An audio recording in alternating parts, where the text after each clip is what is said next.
Hello, my name is BJ Paris. Welcome to Tapping into His Treasures. How is everybody? I hope you're all doing well. I'm doing well.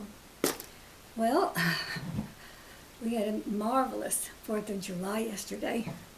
It was amazing. And before we start with our theme for this week, I just wanted to tell you what happened. I haven't been to a parade in many, many years, probably 25 or 30 years or longer. And I haven't been doing that much because of what I went through a couple of years ago with my health. So I had it in my mind that I was going to walk down the street to the parade and leave my car home, because if I tried to take my car close, I would never have gotten out of there until nighttime. I wouldn't have been able to move in the parking lot down there. So I'm not that far away, only like 11 houses. So I had that in my mind, and then I wanted to go to the chicken barbecue at noontime. And as I do all the time, when I woke up in the morning and said my morning prayers, I asked God to lead me every second. And because I just didn't know if I should pay attention to the weather report that it was going to be 90 degrees and very, very humid. And I thought, gee, that's probably not a good idea, but I was just kind of hyped with the thought of going down to be with the crowd. So I asked him to lead me every second. And then I went to have my morning devotional, and I just picked up my Bible. And you know how we do it, we just open up. And then after I open up, I just turn, I wait for him to give me something. But the page that I opened up to had something underlined in it. And so I focused on that verse, and what do you suppose the verse said? Read, "Stay at home." And it was underlined. And I'm like a little kid, almost with tears running down my face, because I knew God didn't want me to go. So it was such a major disappointment for me, but I obeyed and I stayed home. Stayed out on the front porch until it got really humid. And in the help me with that, Lord. In the afternoon, I was working on this TV show on the computer, and God ended up blessing my shoes off. You know how the saying goes, he knocked my socks off and all that. And had I gone, if the weather was permissible and he allowed me to go, had I gone, I would have missed out on those blessings. So I was still praising and thanking him last night for that. And just one more thing, they have we had the 4th of July fireworks display, and I live right across the street from the school grounds where the firemen set off the fireworks. And, I've watched them every year, and I usually watch them from my front hall through the screen so that there are no mosquitoes. But last night, there was just enough of a tiny, tiny breeze that it kept the mosquitoes away, so it was much nicer to just sit out on the porch and watch them. So, they were spectacular. I mean, I've seen fireworks all over this country, and I've never seen a display like I saw last night. And, unless, like the DC ones, of course, I see on TV or on the internet. But as far as seeing, in person, they were spectacular. And the grand finale was one like I have never seen before. And they had a grand finale, not a grand finale, but pretty close to a grand finale, even before they started, like one of the first ones. And I was out on that porch and living so close to the field, it was as if those were right on top of me. And then after they explode, or they, when all those streamers come down and everything, it was just like they were on top of me coming down on my house. Well, with so many going off, one right after the other, it was so scary that I jumped up off of my chair and I ran in the house. I was petrified. And then finally I worked up enough nerve to go back on the porch and to watch the rest of them. And I almost ran in the house again at the grand finale. But I stuck it out. But it was scary but wonderful at the same time. Extraordinary. Wow. It was just wonderful. So I had quite the unusual 4th of July. It was wonderful, and God bless America. And I hope that you all did too. We are proud to be an American, all of us. We are proud of our country. We're blessed when we consider impoverished countries. We are truly blessed. Praise the Lord.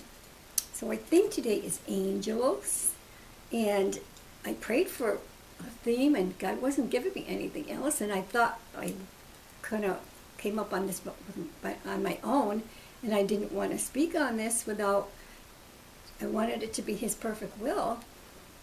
I wasn't getting anything else, so I just thought, well, I'll take a few notes on this and wait for Him to give me something else, and He hasn't. So after I prepared the show, and I just finished this morning, I was so glad that I did, because God gave me a confirmation this morning. This was what it was supposed to be, and I learned so much between yesterday and this morning. I was so blessed, beyond blessed, and I'm just so glad that I pursued it, and I hope you will be too. I hope you'll be thrilled with it the way I was. So angels are mentioned 273 times in the Bible. God created angels in Genesis chapter 2. There are thousands and thousands of them, and they're too numerous to count. They were created to worship God. They were not created to be worshipped. Sadly, many people worship angels instead of worshiping God. Well, that doesn't sit well with God. Satan was the most beautiful angel in heaven. His name was Lucifer. And you remember the story of the I wills in Isaiah 14. I'm only going to do 3 of them, but there were 5. And it's 12, 13, and 14. And just picture him up there. He thought he was better than God. Can you imagine that, even for a moment? How have you fallen from heaven, O light bringer and day star? He was beautiful. He was the most beautiful and gorgeous of all the angels. So, how have you fallen from heaven, O light bringer and day star, son of the morning? How you have been cut down to the ground, you who weakened and laid low the nations, O blasphemous Satan, king of Babylon. And you said in your heart, I will ascend to heaven. I will exalt my throne above the stars of God. I will sit upon the mount of assembly in the uttermost north. I will ascend above the heights of the clouds. I will make myself like the Most High. Well, I guess there were all 5 of them there. I thought there were only 3. Excuse me for that. So, when Satan opposed God, and God cast him out of heaven, he took one third of the angels with him. And they have taken residence on earth and have infiltrated people and caused evil acts beyond counting ever since. So if you wonder, how could people do that? How could people do that? We see this every day on TV. The strangest things that people are doing to hurt each other and run over their children, playing what do you call that? That road rage is something different. The other one, it's not coming to my mind what they do on the roads. And you wonder, how could people be so evil? And that's the reason right there. Because the 1/3 of the angels in Satan, that's their function on this earth. That's what they do. So, okay, back to our subject of angels. There is one archangel, Michael.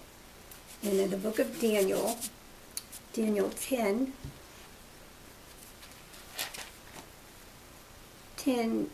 2 verses 12 and 13,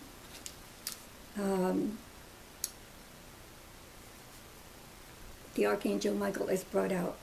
Then he said to me, fear not, Daniel, for from the first day that you set your mind and heart to understand and to humble yourself before your God, your words were heard. This is when Daniel was praying to God, and there was no immediate answer. So starting in verse 12, Michael is responding to Daniel's waiting, and he said, fear not, Daniel, for from the first day that you set your mind and heart to understand and to humble yourself before your God, your words were heard, and I have come as a consequence of, in response to your words.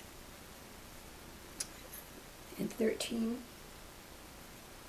But the prince of the kingdom of Persia, this is from the satanic world, the prince of the kingdom of Persia withstood me for 21 days. Are you with me? Then Michael, one of the chief of the celestial princes, came to help me, for I remained there with the kings of Persia. So Michael the archangel heard his prayers for 21 days. The enemy was stopping him from going to assist Daniel and answer his prayers for God. Okay, and then 2 more chapters after that, Daniel 12, just one verse in verse 1. Daniel 12:1. And at that time of the end, Michael, here's his name mentioned again, Michael shall arise, the great angelic prince who defends in his charge of your Daniel's people. So he had charged. See, they were all given a commission, as we are in this world. God has a commission for each of us to do his work. And then he goes on to tell them about, he predicted the time of trouble, but his name is specifically mentioned there in Daniel 12:1. Okay. Another angel that we know by name is Gabriel. I guess he's the most famous of all, because he appeared to the Virgin Mary to predict Christ's birth. You remember Mary when she was a young girl of about 14 or so, and she was out in the fields, and he appeared to her and he told her not to be nervous. And she said, well, how can I have a child? I have never been with a man. And he told her that the Holy Spirit would cause that to happen. He would impregnate her with the baby Jesus. So that would be Gabriel. And a few more references to angels. Psalm 91. For he will command his angels concerning you to guard you in all your ways. Luke 4:10. For it is written, he will command his angels concerning you to guard you carefully. Hebrews 1:14. Are not all angels ministering spirits sent to serve those who will inherit salvation? Matthew 18:10. See that you do not despise one of those little ones, for I tell you that their angels in heaven always see the face of my Father in heaven. In Psalm 34:7. The angel of the Lord encampeth around about them that fear him and deliver, about them that fear him and deliver them. I think the most popular of all those verses is Psalm 91 about God commanding his angels concerning us to protect us and take charge of us. That's a beautiful, that's a gift from God, to have angels serving us and being messengers and helping us. Many angels have the appearance and the form of a man. Many of them have wings. Some look like ordinary humans. Most are near us without being seen. It is possible to hear their voices. In Job 38:7, it tells us that the morning stars sang together and all the angels shouted for joy. Many angels have been heard singing with congregations in churches, and it is told that their singing is not like human singing. Have you ever heard of that? When the whole congregation is singing, they're welcoming the Holy Spirit into the services on Sunday mornings or whenever the service is being held, and they're recorded. Sometimes the people hear them as they're singing. They could hear like a harmony, angelic harmony. And you just, when it happens, you just kind of freeze. I mean, you can't even like move. You can't even move your eyes to the right or the left. It's happening. It's a supernatural event. And in other times when if the people don't notice it while it's happening, the service is recorded and listened to later on, you can definitely hear a choir of angels singing with the congregation. It's a beautiful thing. Angels escort Christians into heaven when they die. And many people have attested to this. And I'm going to give you some personal illustrations as we continue. And as far as that one, I may have shared this with you when my brother passed away many years ago. I can't remember how many, but 15 or 20 or something like that. 99. So it was 20. Okay, there we go. I was the only one with him at his bedside, and he was in a coma, and he started, with the death rattle. And then I knew it was time, so I sat right close to him in the bed and held him up in my arms. And he came out of that coma.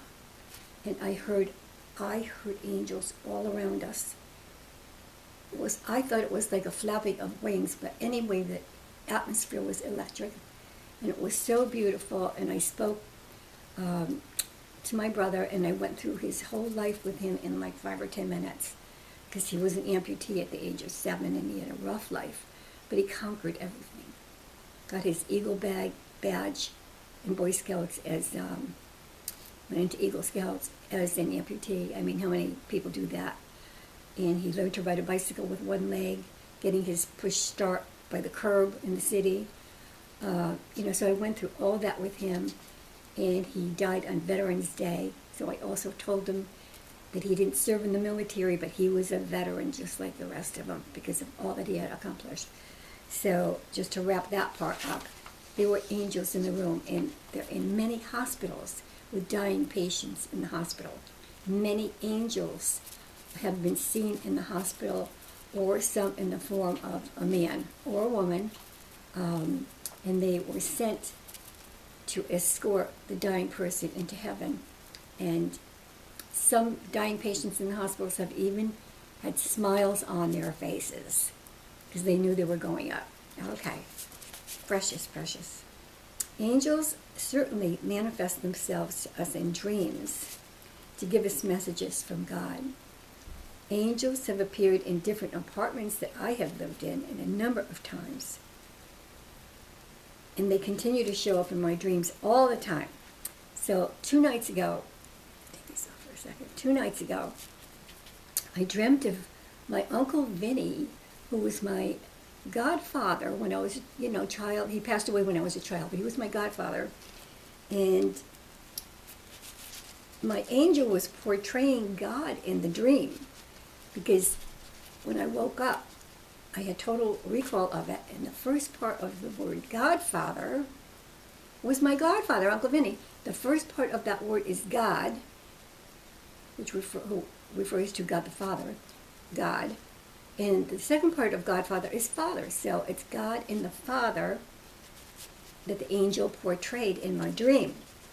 And he gave me a message pertaining to something that had been on my mind during the day. So the angels are there. We just have to look for them and be open to them. And one time I dreamt of walking down a busy street. I think it was New York City. I think I shared this about 8 or 9 years ago. And I was walking down a very busy street, and this disheveled man walked by me. And he looked at me, and he quoted a verse in the book of Hebrews. I can't remember what it is. It's in my journal or on my computer. But he quoted a verse, Hebrews something or other. And I had no idea what it meant. But that night, my pastor preached a message. He started the program, the service, with a verse, the same verse that the angel in the dream gave me.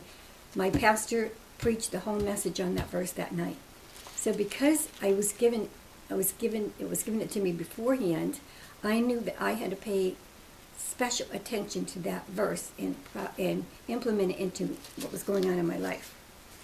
And I've had angels appear to me in different places that I lived. Surprisingly, they even showed up in pictures in videos I had taken. One time I put a picture on Facebook, and many of my Facebook friends commented about the angel in the picture. Another time I videoed a TV show, and when I replayed it, there was an angel standing behind me when I replayed it. I probably needed help during the show, and the angel probably put some helpful thoughts in my mind to help me. I'll bet most of us have been spared death, serious injury many times over in our lives because of the angels. And we'll find that out when we get to heaven, how many times they've actually been there for us. So angels help us all through life. They don't automatically know when we have a problem because they don't know all things. Only God knows all things. They are in God's presence. And when one of us needs protection, God sends an angel to us. Some Bible examples are Hebrews 1:14. Oh, I lost it. Hang on. Hebrews 1:14. Are not the angels all ministering spirits, servants, sent out in the service of God for the assistance of those who are to inherit salvation?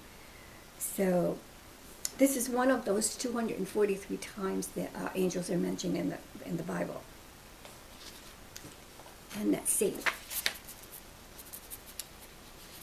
Daniel. In the book of Daniel, I'm not going to turn there now, but when the fourth man was in the furnace, remember the three Hebrew boys were put in the furnace for not worshiping the king? And there was a fourth man found in the furnace. Well, it was an angel of the Lord. And then when Daniel was thrown into the lion's den, who but an angel could have protected him from being eaten by the lions? Hungry lions at that. So yes. And then Mary, of course, we said about the angel Gabriel appearing to her.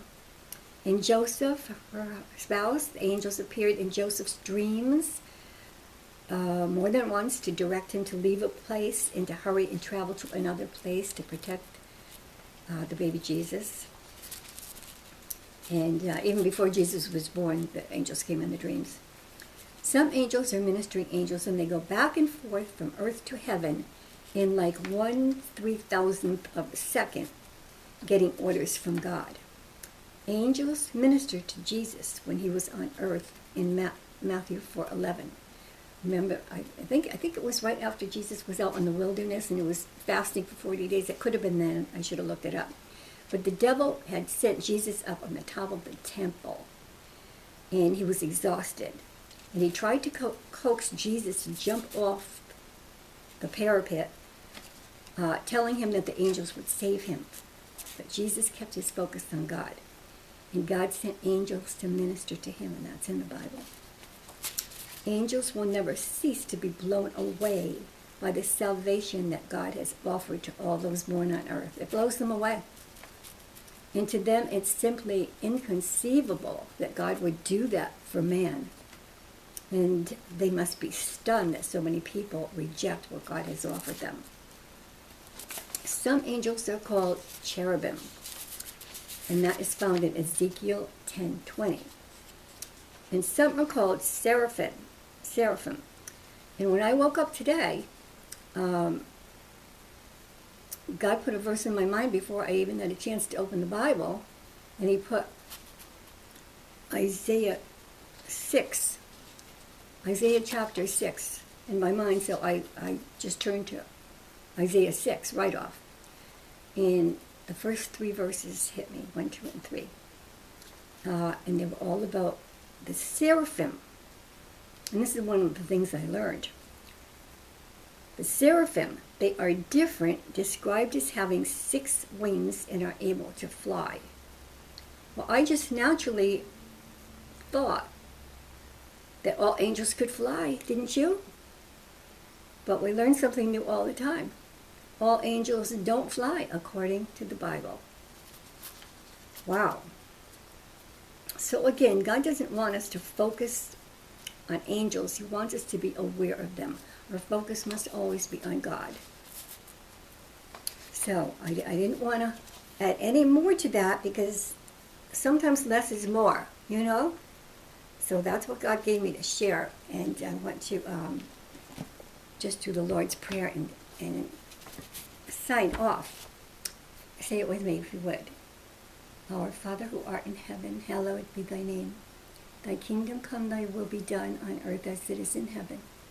Give us this day our daily bread, and forgive us our trespasses, as we forgive those who trespass against us. And lead us not into temptation, but deliver us from evil. For thine is the kingdom and the power and the glory forever. Thanks for watching. God bless you and God bless yours. God keep you and God keep yours. Till next time. Bye-bye for now. I'm praying for all of you and your families. Bye.